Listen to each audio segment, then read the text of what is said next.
En 144, Marcion de Sinope crée une église puissante. Reprenant les écrits de saint Paul, il oppose un christianisme pur à la chrétienté de Rome. Considéré alors comme le premier des hérétiques, le courant marcionite durera plus de 5 siècles. On le retrouve transplanté en Grèce, à travers le courant paulusien, puis en Thrace, dans une zone se situant entre la Bulgarie et le nord de la Grèce, donnant naissance aux Bogomiles. Et c'est là que l'histoire théologique, j'allais dire, rencontre l'histoire historiographique telle qu'on nous l'enseigne aujourd'hui, puisque ce sont ces Bogomiles qui sont présentés comme les précurseurs du catharisme.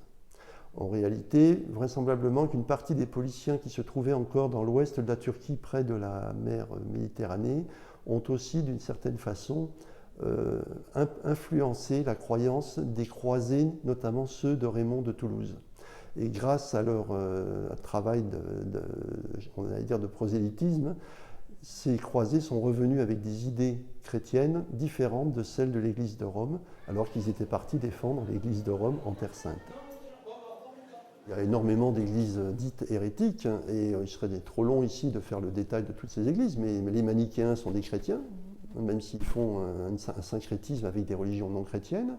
Les ariens sont des chrétiens purs et durs. Je vous rappelle quand même que le premier empereur chrétien, Constantin Ier, celui qui a présidé le concile de Nicée, le premier concile œcuménique, est mort, s'est fait baptiser sur son lit de mort, et il ne s'est pas fait baptiser catholique, il s'est fait baptiser arien. Le catharisme s'établit dans une région aux esprits déjà ouverts par l'implantation passée des Visigoths, en proposant une religion simple, accessible à tous. Rome voit d'un mauvais œil ce courant qui pourrait faire de l'ombre à son pouvoir sur l'Europe. Les cathares sont au christianisme classique de pouvoir actuel l'équivalent des philosophes grecs par rapport aux philosophes romains et aux philosophes d'aujourd'hui.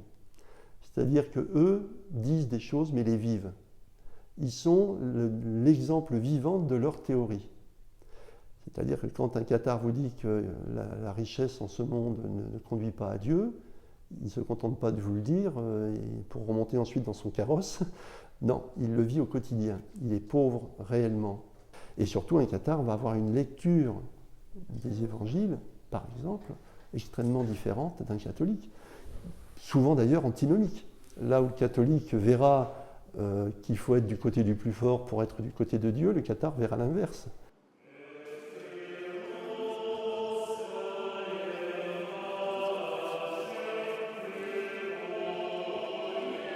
C'est dans la simplicité de sa pratique que le catharisme prend toute sa force.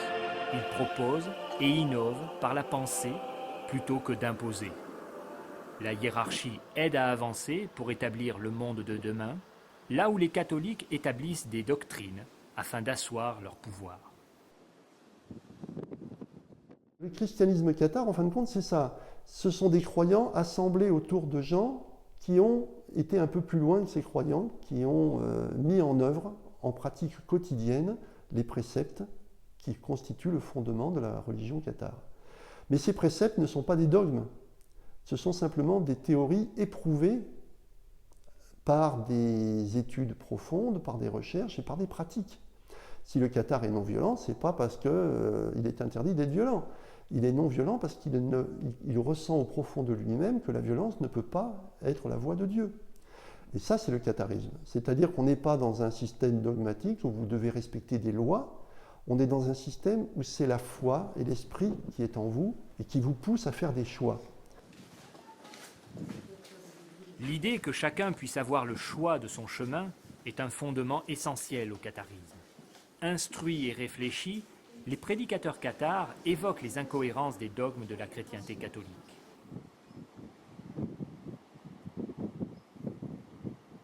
Le catharisme, effectivement, a mis en valeur à quel point le catholicisme n'était pas en accord avec ses idées, au moins dans sa pratique.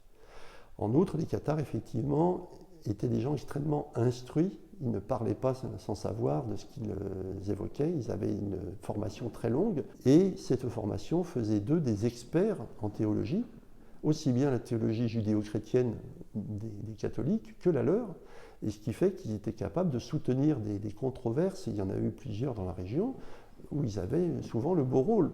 Quant à l'organisation pratique, eh bien, partout où deux chrétiens sont réunis au nom de Jésus, il est parmi eux, donc l'Église est dans les hommes et non pas dans les locaux. Il n'y a pas d'église matérielle chez les cathares, pas de hiérarchie verticale dans le catharisme, personne ne domine personne.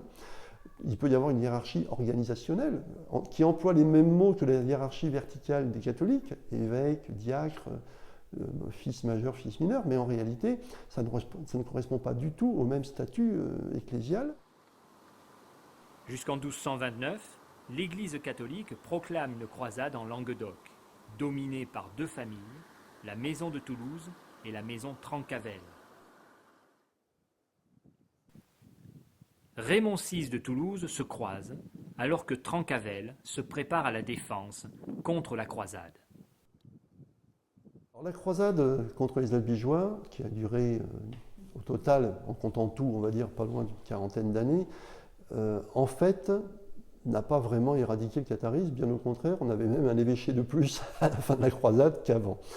Mais par contre, ce qui va faire un tort énorme au catharisme, c'est l'Inquisition, où là, pendant un siècle, méthodiquement, village après village, maison après maison, famille après famille, on va détruire le tissu social dont avait besoin le catharisme pour exister en tant que structure.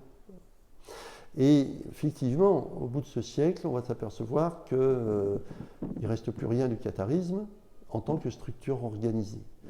La plupart des croyants qui ont échappé à la prison à vie ont été exilés. Et on s'aperçoit que beaucoup se sont retrouvés exilés vers le sud-ouest, alors une partie en Espagne, mais beaucoup dans les Pyrénées et au Pays Basque.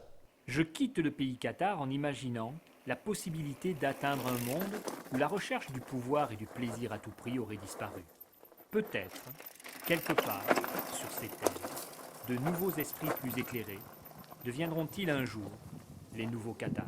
Peut-être qu'effectivement, comme le disaient les cathares, nous sommes des esprits prisonniers dans ce monde, ou comme le disait Lamartine, nous sommes des dieux qui se souviennent des cieux.